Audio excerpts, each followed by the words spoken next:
성경을 통해서 볼 때 인류 역사는 두 곳의 동산에서 결정되었다고 할 수 있습니다. 맨 처음 동산인 에덴 동산에서 첫 아담은 자신의 뜻을 앞세우기 위해, 자신의 뜻을 이루기 위해 열심히 살다가 실패했지만, 두 번째 동산인 이 겟셋마네의 모습에서, 겟셋마네 동산에서는 마지막 아담이신 예수 그리스도가 자신의 뜻을 하나님의 뜻에 굴복시켜 순종함으로 말미암아 승리하셨던 모습이 이 두 동산의 이야기라고 할 수가 있습니다. 오늘의 본문의 배경이 되고 있는 이 겟셋마네의 모습은 여러분 우리가 익숙하게 잘 듣고 잘 알고 있긴 하지만 겟셋마네가 도대체 무엇을 의미할까 하는 생각은 잘 가지지 않습니다. 겟셋마네가 여러분 무슨 뜻을 가지고 있는지 아십니까? 그 말의 본래의 뜻은 기름을 짜는 앞찾기라고 하는 뜻을 갖고 있습니다. 기름을 짜는 틀이라는 뜻을 갖고 있다는 말입니다. 어쩌면 그 겟셋마네라고 하는 그 지역이 올리브를 잘 짜내어서 좋은 기름을 얻는 어떤 지역이었기 때문에, 오래전부터 그렇게 해왔기 때문에 그곳 지명을 겟셋마네라고 했는지도 모릅니다. 어쨌든 그 겟셋마네 그곳에서 올리브 열매를 무거운 앞찾기에 꽉 눌러 짬으로 말미암아 그 밑에서 으깨어지고 부서지고 그렇게 돼서 결국은 좋은 기름을 얻게 되는 일들이 있었다고 하는 것입니다. 어쩌면 이 겟셋마네, 예수님이 보여주신 마지막 겟셋마네의 모습은 우리 인생에도 어쩌면 피할 수 없는 겟셋마네와 같은 곳이 있다고 하는 사실을 보여주는 모습이라고 말할 수 있을 것입니다. 앞잡기 밑에 놓여진 것 같은, 정말 모든 것이 으깨어지는 것 같은, 모든 것이 부서지는 것 같은 그런 인생의 겟셋마네, 이곳에 우리가 놓여질 때가 종종 있다는 말입니다. 물질적인 일들로, 어떤 때는 그 건강의 문제로, 어떤 때는 관계의 문제로 정말 모든 것들이 다 망가지는 그런 일들을 경험하기도 하고, 어쩌면 사람들이 다 나를 떠나버리는 그 인간적인 고립감과 외로움을 느낄 때에는 내 존재 근원이 도대체 무엇을 위해서 살아왔을까라고 하는 한심한 모습들을 가지고 있을 때도 우리는 종종 있는 것을 보게 됩니다. 또 자녀들의 탈선과 자녀들이 어떤 류의 중독으로 인하여서 고통당하는 일들을 겪을 때 부모들의 마음에는 그들의 마음을, 그들의 심령을 으깨는 것 같은 그러한 고통을 느껴가는 겟셋마네가 분명히 있었을 것입니다. 내 영혼을, 내 마음을 압착하여서 마치 진액을 짜는 듯한 그런 고통들을 느끼는, 그런 고통의 시간을 보내는 인생의 겟셋마네가 우리 모두에게 있을 것이라는 말입니다. 오늘 말씀에도 이 예수 그리스도는 그 인생의 겟셋마네, 그 겟셋마네 현장에서 무거운 앞찾기 아래 서 계시다고 말할 수가 있을 것입니다. 십자가라고 하는 거대한 심판과 진노의 거대한 심판과 진노의 앞잡기 밑에 어쩌면 감당할 수 없는 고통을 가지고 하나님 앞에 서 있는 예수님의 모습을 우리가 볼 수 있습니다. 피땀을 흘리며 기도할 뿐만 아니라 정말 심각한 고민을 하며 고뇌하고 있는 그 예수님의 모습이 거기에 있습니다. 정신의학자 스카펙이라고 하는 사람은 아직도 가야 할 길이라고 하는 아주 좋은 책을 우리에게 남겨놓았습니다. 스카펙은 아직도 가야 할 길의 첫 문장에서 인생은 고해다라고 그렇게 얘기합니다. 삶은 고통스러운 것이다 라고 그렇게 정의를 내리고 있습니다. 그러면서 그는 그렇게 얘기합니다. 삶의 고통을 피하려고 하는 게으름들이, 모든 정신질환의 뿌리가 될 수 있다고 그는 정의하고 있습니다. 정신과 의사입니다. 근데 모든 정신질환의 뿌리에는 무엇이 있느냐라고 하는 그 정의를 이 사람은 삶의 고통을 피하려고 하는 게으름들 때문에 오는 거라고 그렇게 이야기하고 있습니다. 오늘의 말씀 속에 우리는 인류 역사상 최대의 무거운, 최고로 무서운 그런 앞잡기 밑에 서 있는 예수 그리스도를 다시 살펴보시면서 우리는 내가 겪는 그 인생의 겟셋마네를 어떻게 통과할 수 있을까? 인생의 겟셋마네에서 어떻게 이겨나갈 수 있을까 하는, 다시 우리 자신들을 돌아보시면서 예수님이 보여주시고 있는, 예수님이 분부해 주신 그 발자취를 따라가고자 결심할 수 있는 우리 모두가 될 수 있기를 주님의 이름으로 축복합니다. 먼저 우리는 인생의 겟세마네를 만날 때, 인생의 겟세마네를 지날 때 가장 먼저 넘어야 할 산은 내가 강하다, 나는 강하다라고 하는 착각을 버리는 것입니다. 어쩌면 내가 신앙 좋다, 나는 믿음 좋은 사람이야, 그러니 이길 수 있어 라고 하는 영적 허세를 버리는 것이라 말할 수 있을 것입니다. 또 다시 생각해 보시면 자기 자신을 사랑하는, 자기의 욕망을 즐거워하는, 자기의 이익을 존중하는 자애적 교만을 내려놓는 것이 인생의 겟세마네를 만날 때 우리가 진짜 해야 되는 태도라고 말할 수가 있습니다. 함께 읽은 말씀 37절 말씀과 38절 말씀을 보시면 평소 당당하시던 예수님께서 좀 다른 모습을 보이고 있는 장면을 볼 수가 있습니다. 37절 말씀에 예수님의 모습을 이렇게 얘기합니다. 고민하고 슬퍼하사라고 이야기합니다.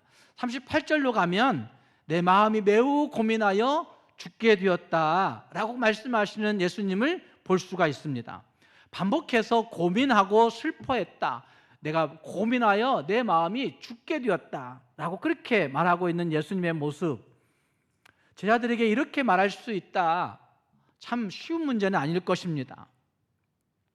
여기에 사용되어지고 있는 슬퍼하다라고 한 단어는 그냥 단순한 어떤 슬픔의 문제가 아닙니다. 단순한 아픔의 문제가 아니라 마음이 갈기갈기 찢어지는 듯한 고통, 마음을 정말 완전히 휘어파버리고 있는 그러한 고통과 비탄을 이야기하고 있는 단어가 여기 슬퍼하다라고 하는 단어인 걸 볼 수가 있습니다. 또한 고민하다라고 하는 말은 극도의 불안감 속에서 정신이 어떻게 됐는지 모를 정도로 혼미해질 정도의 그 공포와 두려움과 혼란스러움을 가지고 있는 고민, 고뇌를 이야기하는 단어가 여기 고민하다라고 하는 단어인 걸 볼 수가 있습니다. 즉 제정신을 유지하기 힘든 슬픔과 아픔이 그 안에 닥쳐온 것이고, 내 정신이 어디 갔을까라고 생각할 정도의 불안과 두려움이 뒤섞여 있는 당혹스러움이 있는 상태의 모습을 여기 고민하고 슬퍼하사 내 마음이 고민하여 매우 고민하여 죽게 되었다라고 하는 그 고백 가운데 담겨져 있다는 말입니다. 예수님은 제자들에게 자기 마음의 취약성을 정말 그냥 숨김없이 드러내놓고 있는 모습을 볼 수가 있습니다. 내 마음이 매우 고민하여 죽게 되었다라고 이야기하는 제자들에게 말하고 있는 그 모습, 털어놓고 있는 모습을 볼 수 있다는 말입니다. 이 장면을 대해서 D.A. 카슨이라고 하는 교수는 예수님의 완전한 인성이 가장 거칠고 가장 처절하게 짓밟힌 현장이라고 그렇게 해석하고 있는 걸 볼 수가 있습니다. 예수님이 스승으로서의 그 인간적인 모습들을 다 내려놓고 가장 처절하게 짓밟힌, 자기 인간적인 자존심이 완전히 짓밟혀버린 장면이 여기에 있다고 말할 수가 있다는 말입니다. 예수님은 고통을 모르는 초인이 아니셨습니다. 죽음 앞에서 태연한 척한 어떤 선생이나 철학자의 모습도 아니었습니다. 우리가 똑같은 성정을 가지시고, 우리가 똑같이 아파하시고, 똑같이 슬퍼하시고, 똑같이 고통스러워하시고, 똑같이 고민하면서 고뇌하면서 죽게 되었다 얘기할 수 있는 정말 제정신 아닌 것 같은 두려움과 불안을 가지고 있는 똑같은 성정을 가지신 분이 바로 예수님이시다라는 사실을 볼 수가 있는 거죠. 하나님으로부터 버림받는 그 유기가 가져오는 실존적 공포와 고통의 실체를 그 온 몸으로 감당하고 있는 그 예수님의 모습을 볼 수가 있습니다. 스카펙이라고 하는 정신의학자는 겸손이를 정의하면서 겸손을 이렇게 얘기했습니다. 자신의 존재를 있는 그대로 정확히 아는 것이 겸손이다 라고 그렇게 얘기했습니다. 자신의 존재를 있는 그대로 정확히 아는 것이 겸손이라고 그렇게 정의하고 있습니다. 많은 신앙인들이 고난 앞에서 태연한 척 하려고 할 때가 있습니다. 하지만 고난 앞에서, 고통스러운 일들 앞에서 아프지 않은 척 하려고 할 때가 있습니다. 내가 그래도 신앙이 좋은 사람인데, 그 신앙 있는 사람이기 때문에 이 정도는 괜찮아 라고 이야기하는 사람들이 종종 있습니다. 괜히 괜찮은 척하고, 괜히 강한 척하고, 괜히 내가 기도 많이 하는 사람인 척하는 그런 모습들이 신앙인들 가운데 있다는 말입니다. 영적 허세라고 저는 생각합니다. 영적 허세라고 생각합니다. 예수님도 아프다고 얘기하는데, 예수님도 슬프다고 얘기하시는데, 예수님도 내 마음이 고민하여 죽게 되었다고 얘기하시는데, 도대체 얼만큼 신앙 좋다고 나는 괜찮은 척, 나는 강한 척, 나는 아프지 않은 척, 나는 기도 많이 하는 척 해야 하는지 잘 모르겠습니다. 예수님처럼 자신의 슬픔과 고통을 정직하게 토해내 놓는 것은 불신앙의 문제가 아닐 것입니다. 오히려 자신의 한계를 인정하는 그 순간, 내 약함을 인정하는 그 순간, 내 정말 존재의 가치가 없음을 인정하는 순간, 내 정말 아무것도 할 수 없음을 인정하는 그 순간, 전능하신 하나님이 우리를 붙드시고 전능하신 하나님이 나와 함께 하심을 경험하여 하나님의 도우심을 경험할 수 있는 통로가 비로소 열리게 된다고 말할 수 있습니다. 여러분, 제자들의 모습이 오늘 함께 읽은 말씀 가운데 나타나고 있는데, 제자들의 모습을 잘 살펴보시면 베드로를 포함한 제자들은, 물론 베드로가 그렇게 먼저 얘기했죠. 내가 주님과 함께 죽을지언정 나는 절대 주님을 부인하지 않을 거예요, 이렇게 얘기합니다. 그건 모든 제자들이 동일한 마음이었을 것입니다. 나 정말 예수님 3년 동안 따라다녔는데 예수님 나 못 믿느냐고, 내가 주님과 함께 죽을지언정 나 절대 주님 배신하지 않을 거예요, 이렇게 얘기하고 있습니다. 나는 완벽한 신앙을 가지고 있는 사람이라고 생각하는 믿음, 나는 완벽하다고 믿으면서 자신의 결함을 다른 사람들에게 부여내지 않으려고 하는 태도, 이것이 그들 안에 내재되어 있는 것이죠. 이것을 스카펙은 자애적 교만이라고 정의했습니다. 자애적 교만, 자기 자신을 사랑하는 마음이 충만함으로 나오는 교만스러운 모습, 자기 욕심과 자기 이익과 자기의 존재 가치성, 자존심이 강함으로 나오는 교만, 자애적 교만에 해당되는 모습들이 할 수 있을 것입니다. 자신의 의지력을 가신하기도 하고 맹신하기도 하는 사람들의 모습들, 이게 자애적 교만의 출발이라고 얘기할 수가 있을 것입니다. 나는 의지가 강한 사람이야, 나는 어려서부터 의지가 강한 사람으로 성장했어 라고 생각하는 사람들이 있습니다. 의지력 강함의 문제를 가지고 이야기하면서 어쩌면 자애적 교만을 드러내는 그 모습들은 영적 성장에 하나도 도움이 되지 않습니다. 하나도 도움이 되지 않습니다. 제자들은 자신의 육신이 얼마나 연약한지, 자신들이 얼마나 허탈한지, 자신의 그 인간 존재성이 얼마나 허무한지 하나님 앞에서 그들을 보지 못하고 있습니다. 사탄의 유혹 앞에, 사탄의 시험 앞에 자신들이 얼마나 무력한 존재인지를 인정하지 아니하고 영적 허세를 부리며 자의적 교만을 가지고 살아가는 태도를 이 제자들이 보여내고 있는 것이죠. 그 결과 그들은 주님이 피땀 흘려 기도하고 있는 동안, 그 고통 가운데 몸부림치며 기도하고 있는 동안 그들은 영적 무감각 가운데 빠져 있었고, 결국 비겁하게 주님을 버리고 도망치는 사람들이 되어 있는 것을 이 본문이 우리에게 잘 말해주고 있습니다.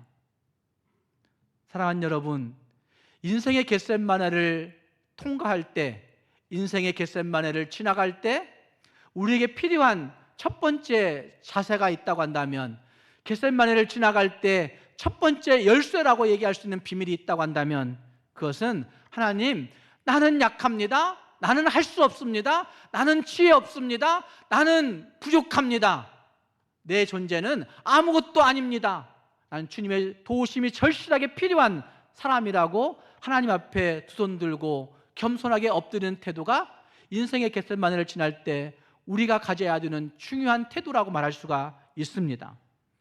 겟세마네라고 하는 앞잡기가 우리의 자존심을 으깨어낼 때도, 우리의 허세를 사정없이 부숴버릴 때에도, 어쩌면 우리의 연약함을 감추려고, 내 자존심을 드러내려고 발버둥 치지 마시고, 주님, 정말 나 죽을 것 같아요, 정말 나 죽을 것 같아요 라고 고백하며 주님의 손을 붙들 수 있는 태도, 이것이 우리 모두에게 필요하다는 말입니다. 사랑하는 여러분, 우리의 모든 위기 앞에서 강한 척하지 마시고, 괜찮은 척하지 마시고, 나는 믿음 좋은 척하지 마시고, 기도 많이 하는 척하지 마시고, 자의적 교만, 영적 허세를 버리고 주님 앞에 정말 내 모든 것들을 다 내려놓고 주의 도우심을 진실하게 구할 수 있는 우리 모두가 될 수 있기를 주님의 이름으로 축복합니다. 두 번째로 인생의 겟세마네를 지나갈 때, 하지만 그 겟세마네는 내 원함을 하나님의 원함으로 바꾸는 의지의 전환점이 되는 곳이 겟세마네라 할 수 있습니다. 우리의 원하는 것이 있습니다. 우리의 소망이 있습니다. 내 갈망이 있습니다. 내가 바라는 어떤 욕구들이 있습니다. 그런데 그 모든 것들을 나의 원함을 하나님의 원함으로 바꾸는 의지적 결단, 의지적 전환이 이루어지는 곳이 겟세마네가 되어야 된다는 말입니다. 지금 그 의지적 전환은 그냥 이루어지는 것이 아니라 그 의지에 사투가 벌어져야 되는 것이죠. 내 의지를 내려놓고 하나님의 것을 붙들겠다, 하나님의 원함을 붙들겠다, 하나님의 소원을 바라겠다 라고 생각하는 그 사투가 벌어지는 곳이 그곳이어야 된다는 말입니다. 예수님의 기도는 함께 읽은 말씀 가운데 살펴보면 3번의 점층적인 모습으로 발전되고 있는 모습이 거기에 나타납니다. 39절 말씀에서 예수님은 하나님 아버지께 이렇게 구합니다. 내 아버지여, 만일 할만하시거든 이 잔을 내게서 지나가게 좀 해주십시오 라고 그렇게 이야기합니다. 이 잔은 구약 성경이 줄곧 얘기해 오고 있는 하나님의 공의로우신 심판과 진노의 잔이었습니다. 그 심판과 진노의 잔 때문에 예수님은 죽으셔야 됐던 것이죠. 죄가 없으시지만 우리를 대신해서, 저와 여러분을 대신해서 하나님으로부터 버림받는 영적 유기의 고통을 예상하기에 몸부림치고 있는 고통을 하면서 아버지여, 할만하시거든 이 심판과 이 진노의 잔을 내게서 좀 지나가게 해주시면 안 돼요? 라고 그렇게 기도하고 있다는 말입니다. 이게 기도의 시작이죠. 그 다음 예수님은 다시 거기에 멈추지 아니하고 복종의 기도를 하고 있는 모습도 발견되어집니다. 그 다음 기도에 이렇게 얘기하지 않습니까? 그러나 나의 원대로 마옵시고 누구의 원대로? 아버지의 원대로 하옵소서라고 얘기합니다. 그러나 내 원대로 마시옵고 아버지의 원대로 하십시오. 기도가 반복될수록, 기도의 시간이 길어질수록, 어쩌면 기도가 하나님 앞에 통하면 통해 갈수록, 어쩌면 하나님 앞에서 서 있는 그 예수님의 태도가 미묘하게 바뀌어지고 있는, 하나님 지나가게 해주십시오. 그런데 참 천천히 생각해보고 하나님과 교통하고 있는데 생각해보면 이게 아닌 것 같아요. 하나님, 그러니까 내 원대로 하지 마시고 아버지의 원대로 하십시오. 이렇게 되는 건 아니겠습니까? 어쩌면 이것은 다시 생각해 보시면 하나님의 원함대로 바꾸어지는 모습인데, 또 생각해 보시면 어쩌면 십자가를 피해야 할 대상으로 여기지 아니하고 복종의 대상으로, 사명의 대상으로 수용하고 있는 모습도 볼 수가 있습니다. 하나님, 그 십자가가 주님의 원이라면 내가 그 사명 치고 가겠습니다라고 하는 그 태도로 그렇게 구하고 있는 모습이 등장한다는 말입니다. 그리스도인들은 구원받고 주님 오실 때까지, 주님이 나를 죽음으로 부르실 때까지 성화의 삶을 살아내야 되는 것이 그리스도인이에요. 여러분, 어느 정도까지 성화되셨습니까? 근데 그 성화는 어떻게 알 수 있을까? 저 사람은 정말 얼만큼 성화되었는가를 어떻게 알 수 있을까? 에드워드 웰치라고 하는 교수는 이렇게 얘기해요. 성화의 핵심은 불안이 닥쳤을 때, 두려움이 닥쳤을 때 기도를 시작하는 그 시차가 좁아지면 좁아질수록 성화가 된 사람이다, 이렇게 얘기합니다. 문제가 발생하고 불안이 닥쳐오고 두려움이 닥쳐오면 우리는 마치 정신이 멈춰 서버려요. 컴퓨터가 렉 걸린 것처럼, 우리 휴대폰이 가끔 렉 걸려서 아무것도 안 될 때 있잖아요. 그런 것처럼 우리의 온 정신과 영혼이 그냥 멈춰 서는 시점이 있다는 말이죠. 그 불안과 두려움과 고통스러운 일들이 닥쳐올 때 그 렉 걸리는 시간을 줄여가는 것, 하나님을 찾아야 되지, 이렇게 찾아가는 것, 그것이 조금 지나가다가 한 달 지나가다가 한 주간 지나가다가 3시간 지나가다가, 아니 이제는 1초도 기다리지 못하고 문제가 발생하자마자 하나님 앞에 엎드릴 수 있는 모습, 이게 성화의 삶의 핵심이라고 에드워드 웰치 교수는 이야기하고 있습니다. 스카펙은 영적 성장의 가장 큰 장애물이 게으름이라고 얘기하고 있습니다. 제자들은 유혹에 대비해 기도해야 할 시간에 게으름에 빠져 잠이 들었었습니다. 그래서 예수님은 베드로에게 너희가 나와 함께 1시간 동안도 1시 동안도 깨어있을 수 없더냐 이렇게 물으셨습니다.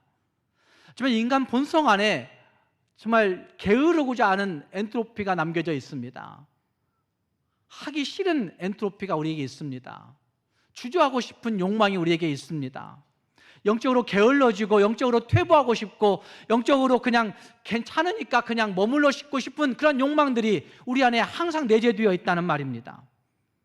그런데 그런 경향성을 예수님께서 지적하고 있는 거죠. 1시 동안도 깨어 있을 수 없더냐, 1시 동안도 깨어 기도할 수 없더냐 라고 정확하게 예리하게 지적하고 있는 모습이 거기에 등장하고 있다는 말입니다.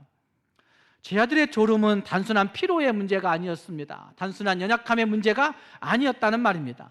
눈앞에 위기를 직면하고 있는데도 불구하고 예수님이 참 이상하다, 왜 그렇게 자꾸 이상한 십자가 얘기를 하실까, 이런 마음이 아마 예수님 앞에 예수님이 하시니까 느꼈을 거예요. 그리고 오늘은 왜 이렇게 피곤한 몸을 이끌고 이 밤중에 산에 올라와서 기도하라고 하실까?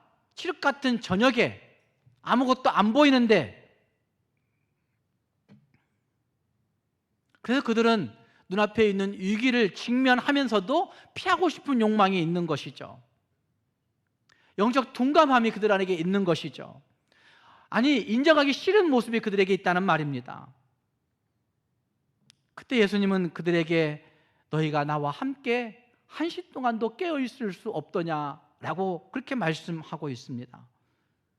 그러면서 예수님은 마음에는 원이로되 육신이 약하도다 라고 말씀하시면서 인간의 의지가 우리의 신체적인 환경이나 우리의 물리적인 환경적인 조건들 속에 얼마나 쉽게 굴복하는지를 잘 보여주고 있는 것이죠.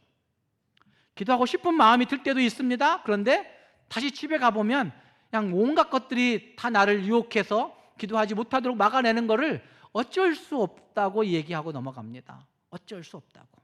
마음에는 원이로되 육신이 약하도다. 그러나 여전히 주님은 우리에게 1시 동안도 깨어있을 수 없더냐라고 그렇게 말씀하실 것입니다.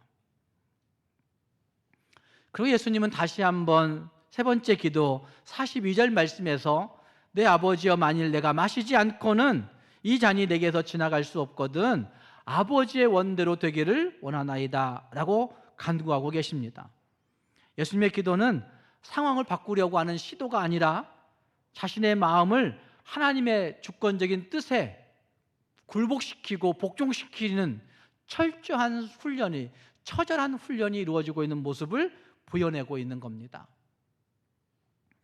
아직도 가야 할 길에는 우리 그리스도인들의 삶을, 아니 인생들의 삶을 그는 훈련과 복종을 강조하여 이야기하고 있는 걸 볼 수가 있습니다. 그런데 그 훈련과 복종 이야기를 하면서 스카펙 그 의사는 이런 얘기를 합니다. 자기 자아에 있는 이기적인 욕구와 욕망들을 다시 한번 복종시켜서 훈련시켜서 고차원적인 가치, 믿음, 사랑, 하나님이 보여주신 그 영적 성장의 가치에 굴복시켜가는, 실행시켜가는 과정이 그리스도인들이 가져야 되는 훈련과 복종의 시간이다라고 그렇게 그는 이야기합니다. 그러면서 그 훈련과 복종의 과정이 그리스도인들에게는 반드시 필요한 과정이다라고 그렇게 이야기합니다. 어쩌면 훈련과 복종이 없는 그리스도인의 삶은 그리스도인의 삶이 아니라고 말할 수도 있는 것입니다.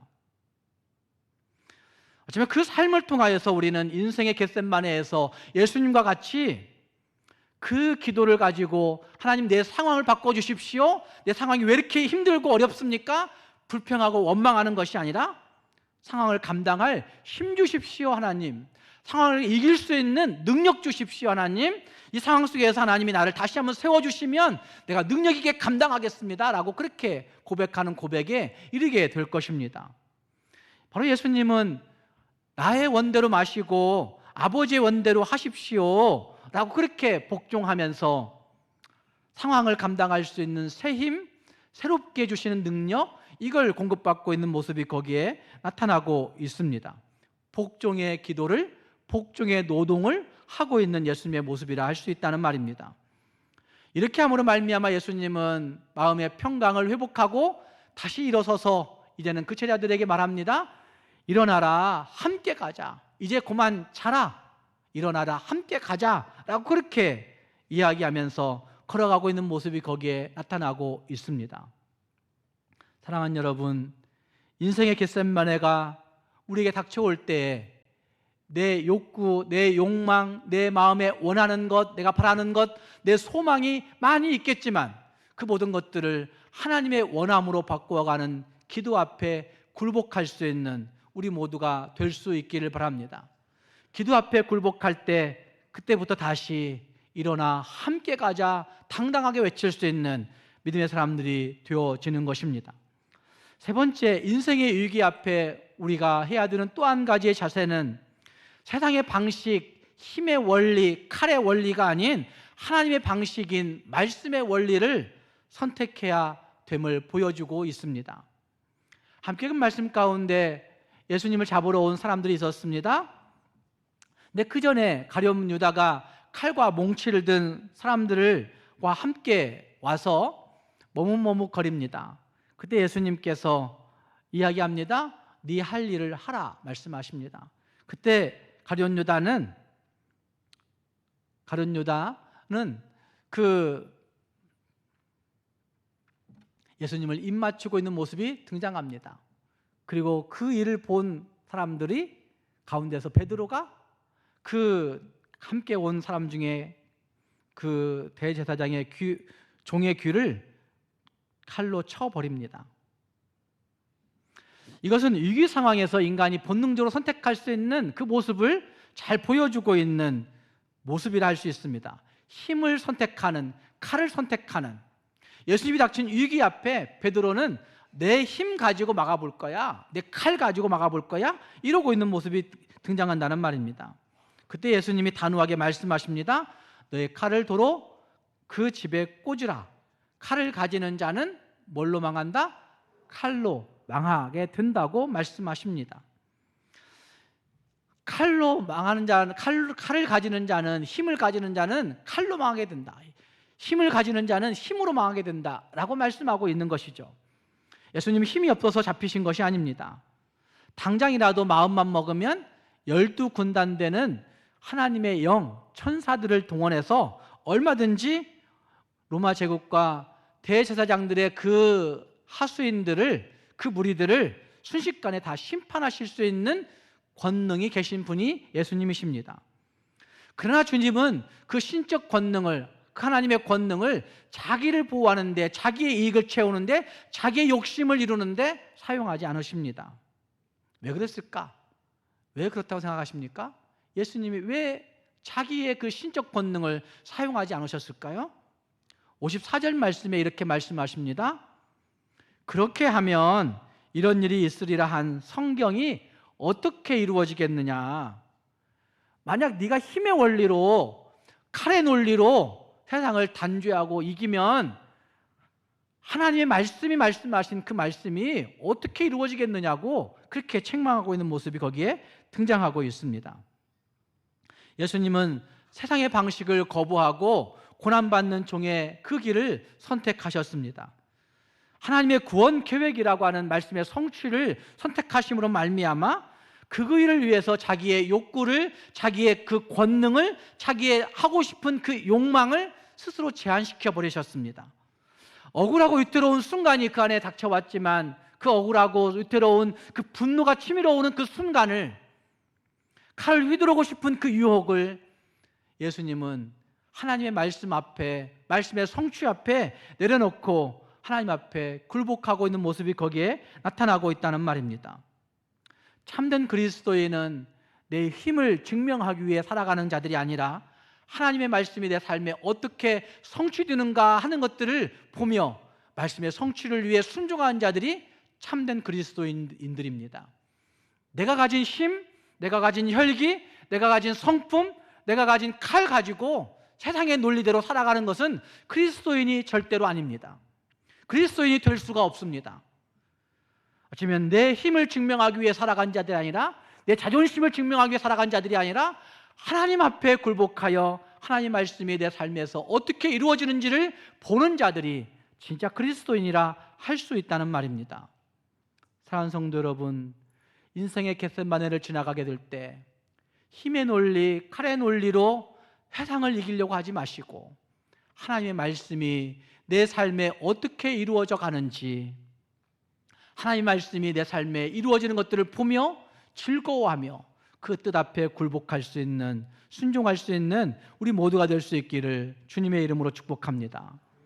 마지막, 인생의 겟세마네에서 우리는 고립과 배신의 아픔을 하나님의 그 섭리로 재해석할 수 있어야 됩니다. 함께 읽은 말씀 가운데 가장 비극적인 장면은 저는 가룟 유다의 입맞춤이라고 생각합니다. 어쩌면 유다는 예수님께 꽤 인정받은 제자였을 것입니다. 그러니까 예수님이 그 유다에게, 가룟 유다에게 예수님과 함께하는 제자들의 그 재정적인 모든 것들을 맡기는, 그런 재물을 맡기는 사람이 되었던 것이죠. 꽤 인정받는 제자였는데, 근데 그 꽤 인정받는 제자가 드리는 최고의 존경과 최고의 친밀함과 최고의 기쁨의 표시, 입맞춤을 하고 있습니다. 근데 그 입맞춤이 살인적인 배신의 신호가 되고 있다는 것입니다. 예수님을 잡으려고 하는 배신의 신호를 친밀감으로, 존경으로, 자기가 보이는 사랑으로 부여내고 있습니다. 그때 예수님은 그럼에도 불구하고 유다를 향하여 친구여라고 부르고 계십니다. 이것은 배신조차도 하나님의 구원 역사의 한 조각으로 삼으시고 하나님의 섭리로 이해하고 있는, 해석하고 있는 모습이라 말할 수가 있습니다. 또한 예수님께서 체포되자마자 제자들은 다 예수를 버리고 어떻게 했어요? 도망했다고 56절은 말씀하고 있습니다. 참 가슴 아픈 기록입니다. 죽을지언정 떠나지 않겠습니다. 죽을지언정 충성하겠습니다 라고 했던 그 제자들 다 버리고, 예수를 버리고 도망갔다. 이것은 이미 예언된 모습이었습니다. 구약성경에 하나님은 목자를 치리니 양의 떼가 다 흩어진다라고 말씀하시는 말씀으로 예언하셨습니다. 인생의 겟세마네에서 느껴지는 가장 큰 어려움은 고립, 외로움, 쓸쓸함일 것입니다. 예수님은 홀로 남겨짐의 쓸쓸함을 지금 겪고 계시는 것입니다. 가장 믿었던 사람의 존경과 가장 믿었던 사람의 친밀감과 가장 믿었던 사람의 사랑스러운 어떤 행동이 그에게 배신으로 다가오는 그런 외면은 아마 예수님의 그 인성 있으신 예수님에게는 굉장히 큰 괴로움이었을 것이란 말입니다. 그럼에도 불구하고 예수님은 그 고독과 배신의 한복판에서 하나님의 때, 하나님의 섭리를 가지고 그것을 재해석하고 있는 모습을 우리에게 본보여 주고 있는 것입니다.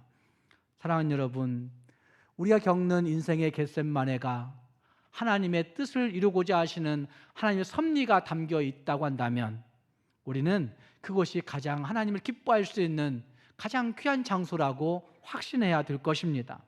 배신과 실패까지도 섭리로 엮어서 이끌어 가시는 하나님의 그 놀라우신 역사가 있어서 우리가 부활의 새벽을 맞이할 수 있었던 것처럼 우리가 겪고 있는 인생의 여러 가지 외로움과 고난과 쓸쓸함 속에 하나님이 이렇게 하시는 이유가 있겠지, 하나님이 이렇게 하시는 이유가 반드시 있을 거야 라고 확신하시면서 하나님의 섭리로 그 외로움과 고독과 쓸쓸함을 다시 해석하여 주님 앞에 엎드릴 수 있는 우리 모두가 될 수 있기를 주님의 이름으로 부탁합니다.